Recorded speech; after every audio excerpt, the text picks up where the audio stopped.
pero muy feo.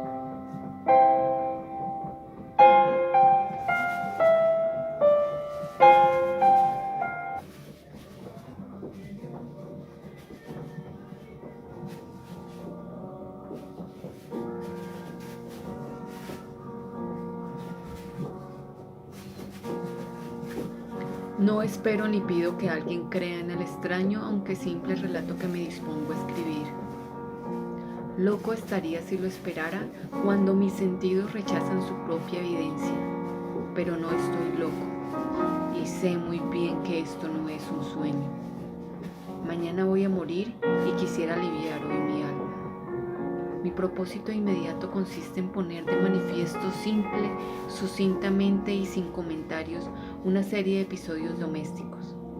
Las consecuencias de esos episodios me han aterrorizado, me han torturado y por fin me han destruido. Pero no intentaré explicarlos. Si para mí han sido horribles, para otros resultarán menos espantosos que barrocos. Más adelante, tal vez, aparecerá alguien cuya inteligencia reduzca mis fantasmas a lugares comunes, una inteligencia más serena, más lógica y mucho menos excitable que la mía, capaz de ver en las circunstancias que temerosamente describiré una vulgar sucesión de causas y efectos naturales.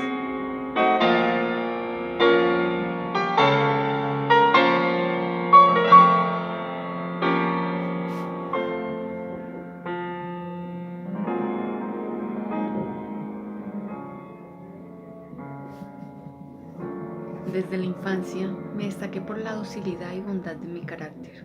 La ternura que abrigaba mi corazón era tan grande que llegaba a convertirme en objeto de burla para mis compañeros. Me gustaban especialmente los animales y mis padres me permitían tener una gran variedad. Pasaba a su lado la mayor parte del tiempo y jamás me sentía más feliz que cuando les daba de comer y los acariciaba. Este rasgo de mi carácter creció conmigo y cuando llegué a la virilidad se convirtió en una de mis principales fuentes de placer. Aquellos que alguna vez han experimentado cariño hacia un perro fiel y sagaz no necesitan que me molesten explicarles la naturaleza o la intensidad de la retribución que recibía. Hay algo en el generoso y abnegado amor de un animal que llega directamente al corazón de aquel que con frecuencia ha probado la falsa amistad y la frágil fidelidad del hombre. Me casé joven y tuve la alegría de que mi esposa compartiera mis preferencias. Al observar mi gusto por los animales domésticos, no perdí oportunidad de procurarme lo más agradable de entre ellos. Teníamos pájaros, peces de colores, un hermoso perro, conejos, un monito y un gato. Este último era un animal de notable tamaño y hermosura, completamente negro y de una sagacidad asombrosa.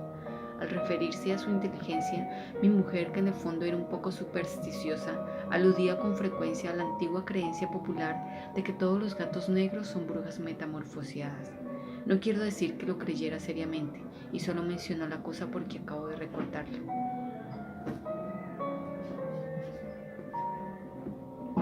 Plutón, tal era el nombre del gato, se había convertido en mi favorito y mi camarada.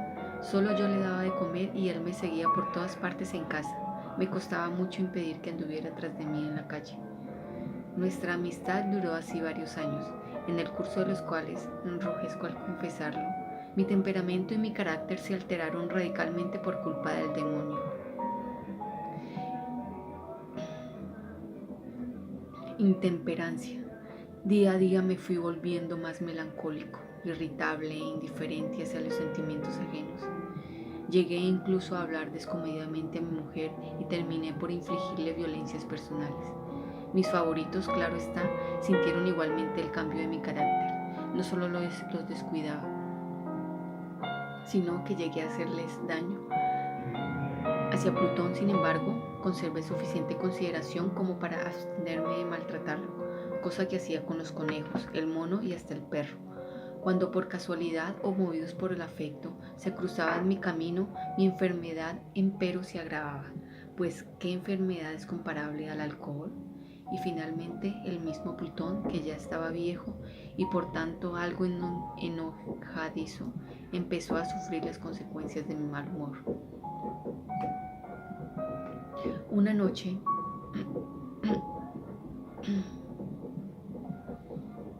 en que volví a casa completamente embriagado después de una de mis correrías por la ciudad, me pareció que el gato evitaba mi presencia.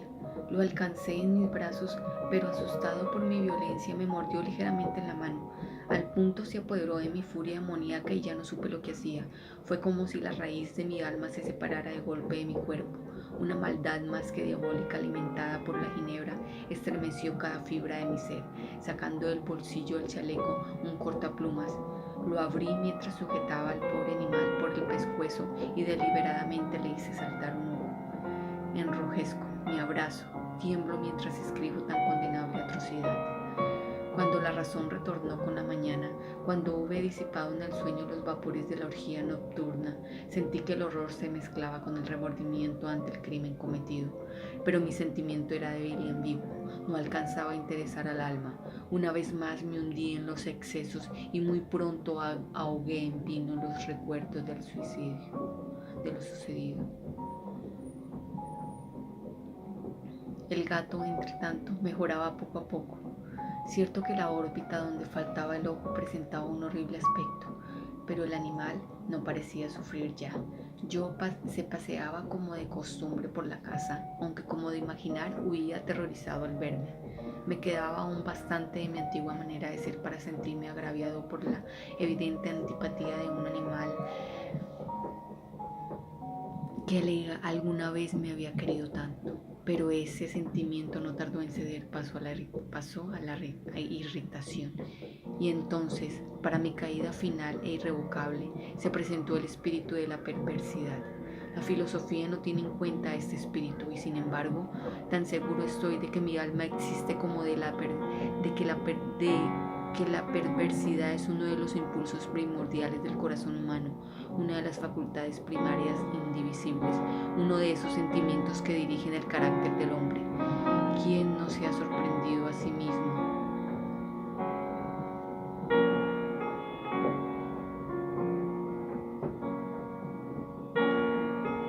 ¿Quién no se ha sorprendido a sí mismo 100 veces en momentos en que cometía una acción tonta o malvada por la simple razón de que no debía cometerla?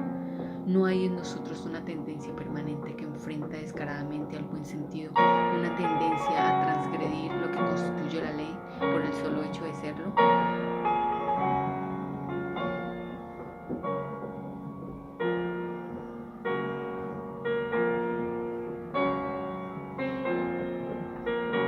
Este espíritu de perversidad se presentó, como he dicho, en mi caída final, y el insondable anhelo que tenía mi alma de vejarse a sí misma, de violentar su propia naturaleza, de hacer mal por el mal mismo, me incitó a continuar y finalmente a consumar el suplicio que había infligido a la inocente bestia. Una mañana, obrando a sangre fría, le pasé un lazo por el pescuezo y lo ahorqué en la rama de un árbol.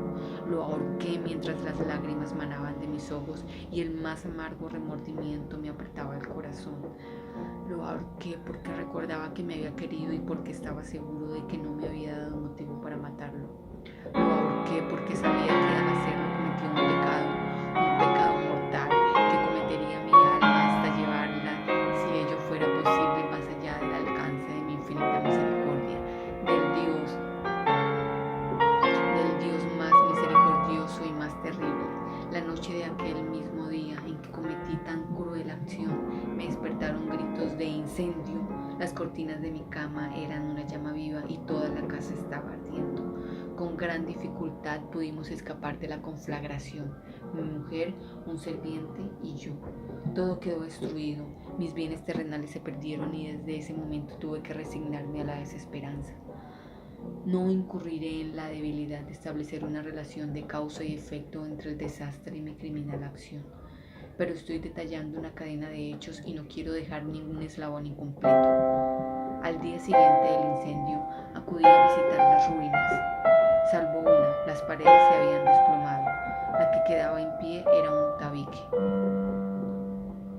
divisorio de poco espesor, situado en el centro de la casa y contra el cual se apoyaba antes la cabecera de mi lecho. El enlucido había quedado a salvo de la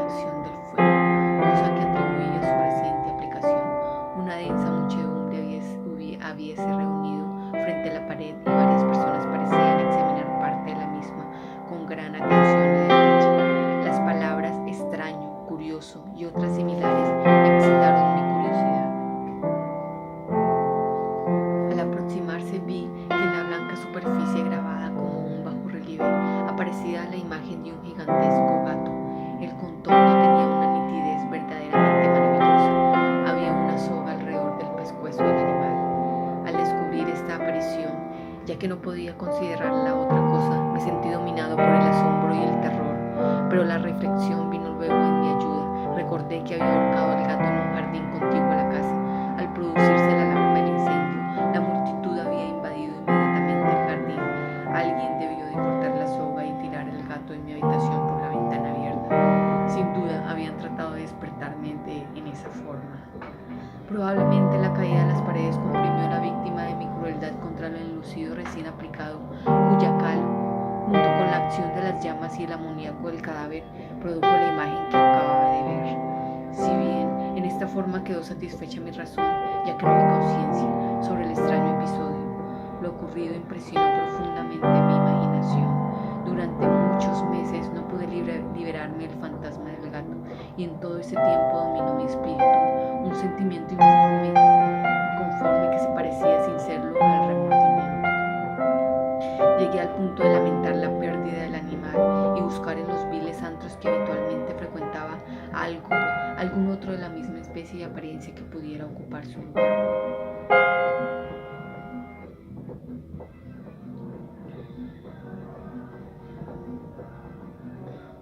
Una noche en que borracho a medias me hallaba en una taberna más que infame, reclamó mi atención algo negro posado sobre uno de los enormes toneles de ginebra que constituían el principal moblaje del lugar. Durante algunos minutos había estado mirando dicho tonel y me sorprendió no haber advertido antes la presencia de la mancha negra en lo alto. Me aproximé y la toqué con la mano. Era un gato negro muy grande, tan grande como Plutón y absolutamente igual a este, salvo un detalle.